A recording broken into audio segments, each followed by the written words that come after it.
30대 중반의 개인 택시를 팔고 하나님의 이유적 누님을 통한 초자연적인 영혼육 범사의 체험을 하면서 매일같이 만나기 시작하면서 서서히 복음을 통해 주님을 알아가는 과정과 내 속의 말씀 공부를 통해 타락, 부패, 혼미함과 죄악의 낯을 누림, 어리석음 교만으로 인하여 나의 인생이 얼마나 비정상적이고 고통 가운데 마귀의 종로를 타고 살았었는지 하나님께서 이유적 회복 목자를 통해 영혼을 고쳐주신 것을 간증하고자 합니다.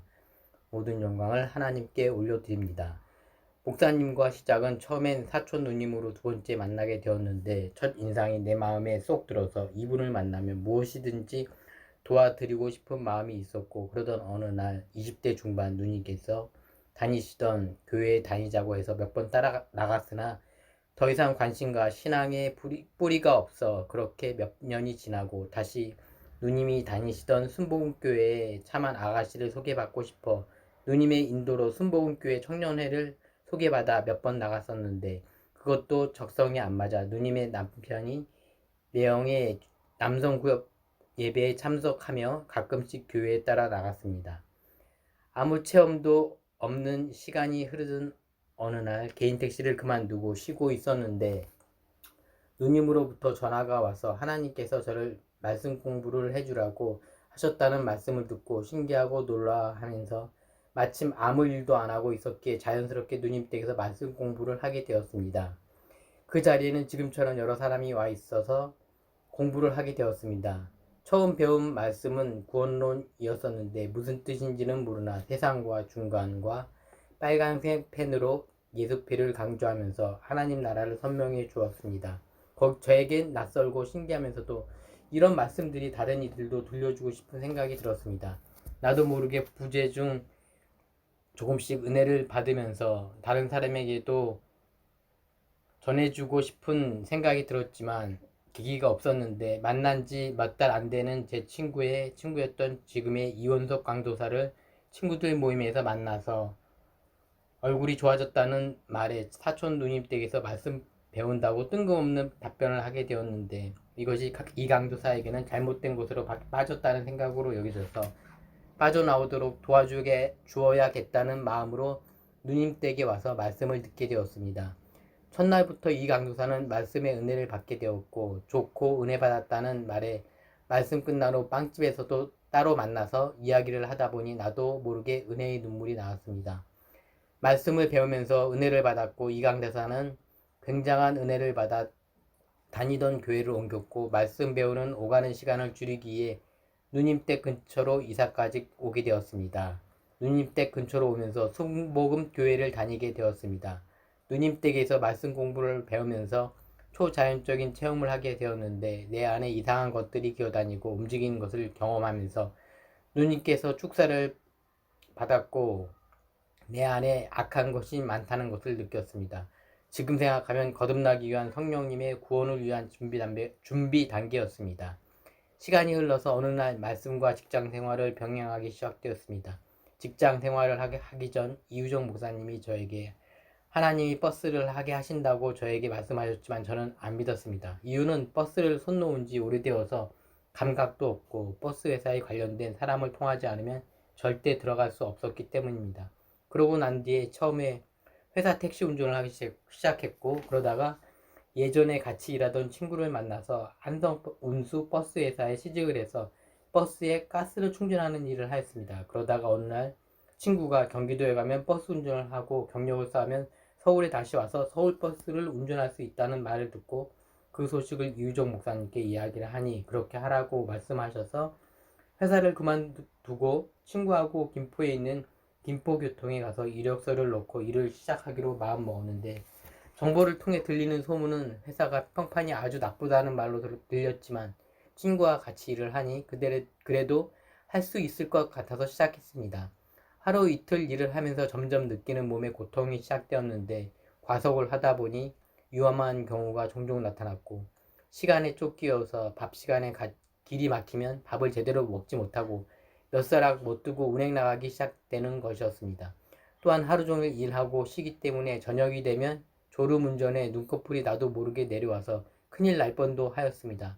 한 번은 운전을 해야 하는데 깜깜한 밤중에 직진을 해서 유턴을 하느라 애를 먹기도 하였습니다. 또한 큰 사고가 3번 정도 날 뻔했습니다.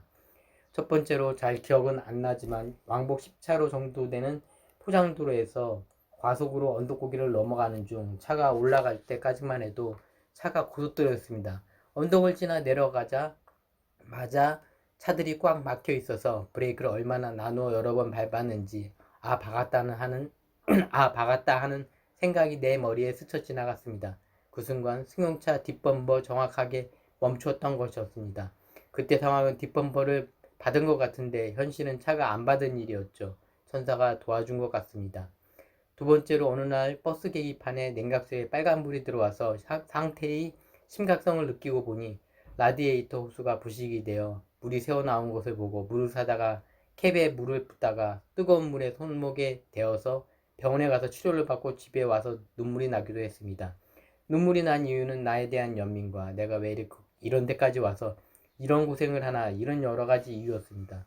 그런데 절대 편의점 가서 생수물로 차에 넣으면 안 됩니다. 이유는 부식이 되기 때문에 수돗물로 넣으세요. 세 번째로 버스 중앙차선을 타고 중앙차선을 타고 몰고 가던 중에 오토바이가 중앙에 나의 차선을 걸쳐서 내가 피하지 않으면 아마 오토바이 운전자는 죽었을 것입니다. 나는 순간 반대편 버스 중앙차선으로 갈아타고 역주행하게 되었는데 폴대가 박혀있는 상황이라서 밖으로 나가지도 못하고 한 정거장을 역주행으로 돌파하였습니다. 비상등과 전조등 내가 할 일을 다 하고 달리니 버스들이 피해서 가버리더라고요. 더 중요한 사실은 내 차 안에 탄 승객들은 전혀 그걸 인지하지 못하고 창문 밖에만 바라보고 있는 신기할 정도였습니다. 저에게는 홍해를 건너가는 느낌이 순식간에 느껴졌습니다. 사고 없이 무사히 승객들을 하차시키고 목사님께 전화를 하고 그만두게 되었습니다. 그 전에 세탁기 사건도 일어났습니다. 김포구통 회사 근처에 원룸을 얻어서 생활을 하고 있는데 일이 너무 힘들고 지쳐서 집에 퇴근하면 핸드폰 게임으로 그나마 저의 혼을 채우고 있었습니다. 아침에 일어나서 샤워를 하고 있는데 밖에서 무슨 그륵그륵 소리가 나기 시작했습니다. 처음엔 어디서 이사를 하다 보구나 생각이 들었습니다. 그러다 조용하다가 다시 그륵그륵 하는 소리가 다시 들리는 것이었습니다. 샤워를 마치고 나와보니 세탁기가 빠져나와 있는 겁니다.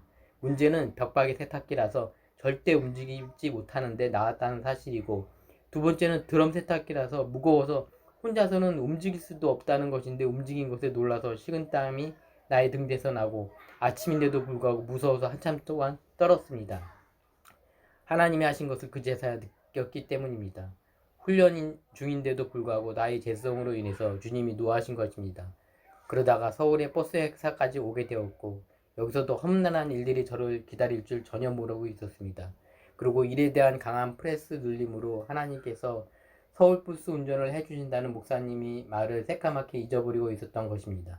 지금 생각하면 이런 모든 것들이 그 전에 말씀 배우면서 순정복종하지 못하고 그때그때 고침받았어야 했는데 그렇지 못했기에 사무엘하 7장 14절 나는 그에게 아버지가 되고 그는 내게 아들이 되리니 그가 만일 죄를 범하면 내가 사람이 메와 인생의 채찍으로 징계하려니와 이 말씀이 현실 가운데 저에게 계속해서 나타난 것입니다.